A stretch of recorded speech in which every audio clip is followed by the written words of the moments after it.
Hey everybody, Alex Miller at Capnion here.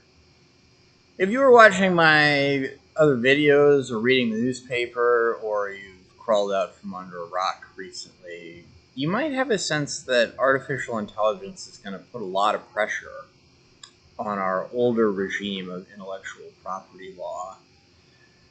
And I'd like to bring together a bunch of diverse threads and try to give you a sense. Was that old regime natural, or was it the only way to do things? Was it good? And you can see if you look back in history that it's kind of just in this recent moment that there's so much protection of intellectual property and people view it as so right and natural. Really, people ripping each other's ideas off is a really important and constructive part of history. And I'm not saying people shouldn't have intellectual property protection or anything like that. And here I'm a little bit going farther than I even really believe. But I think this kind of perspective doesn't get a voice, and it's a really good conversation piece. So I'm going out of my way to put it in front of you. So let's go way back. Homer, the Greek poet. Who is this person? Maybe they're nobody. And maybe really what they are is a funny name that congealed around a tradition of people ripping off each other's stories about the Trojan War over a really long period of time. There might not really be a Homer, and the story might really be about you crib the stories of the guy who was doing fireside storytelling before you, and then somebody else comes along and does that to you later.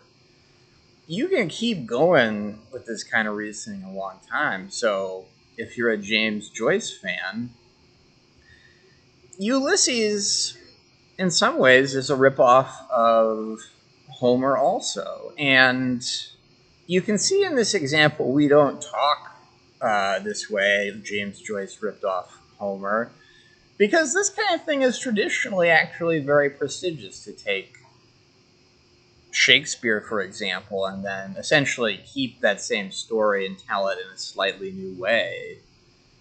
That's cool. We like that, especially further back in time. Oh, like I kind of participate in the coolness of Shakespeare now. Shakespeare, once again, we think he was a real person, but he could also be one of these weird traditions of people kind of ripping each other off and who really wrote these plays underneath it all. To get more modern, one thing I think is really fascinating, I have not observed other people talking about, is you can look at what goes on in cryptocurrency as a sort of open source brand.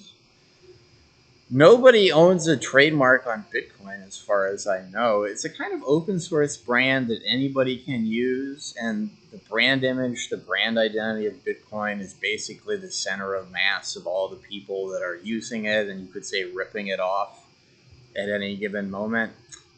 I'm actually only noticing this theme as I am making this video in real time, but once again, was it Satoshi's intellectual property? Is Satoshi a real person? And disturbing level of consistency there. It goes even deeper than this. So I'm going to post this crazy old philosophy TV show from the BBC in the 80s just for fun, but these guys are talking about Immanuel Kant. Why did his writing suck so bad? Why is it so unreadable? And what this fellow says is, back in the Middle Ages, people wrote in Latin. When Kant was writing, people were just getting started writing in German for the first time. And one possible explanation of why Kant was such a dogshit of a writer is that he just had never read anything that didn't suck, because people were just getting started writing in German for the first time. And then over the years, people wrote some things that didn't suck for the first time, and other people emulated them. And now non-crappy writing is essentially this process of emulating all the non-crappy reading that you did. You can actually see this everywhere in fiction, in that, well, if you're trying to write a story that people will like, you have to play along with their expectations. So if you're writing a murder mystery, you to some degree have to respect the tropes of what murder mysteries are like. And then in some ways, this is once again also, you're kind of ripping off previous murder mystery authors that rip somebody else off. So we looked at all these things where LLM is digesting something and spitting out something similar that's new, and is that stealing intellectual property? And I would say to some degree that all good writing is really to some degree emanating from this kind of process. And it's just, we have certain guardrails of when we get sensitive about it. When you write a murder mystery, you're probably not ripping off a specific murder mystery. You're kind of ripping off 1,000 murder mysteries a tiny bit. But you really do stand on the shoulders of giants to write a good story when you're writing a murder mystery, because you have these prototypes of what people will like and what people's expectations are like. And I think there's an argument that this is not really different from what an LLM is doing. You are an LLM.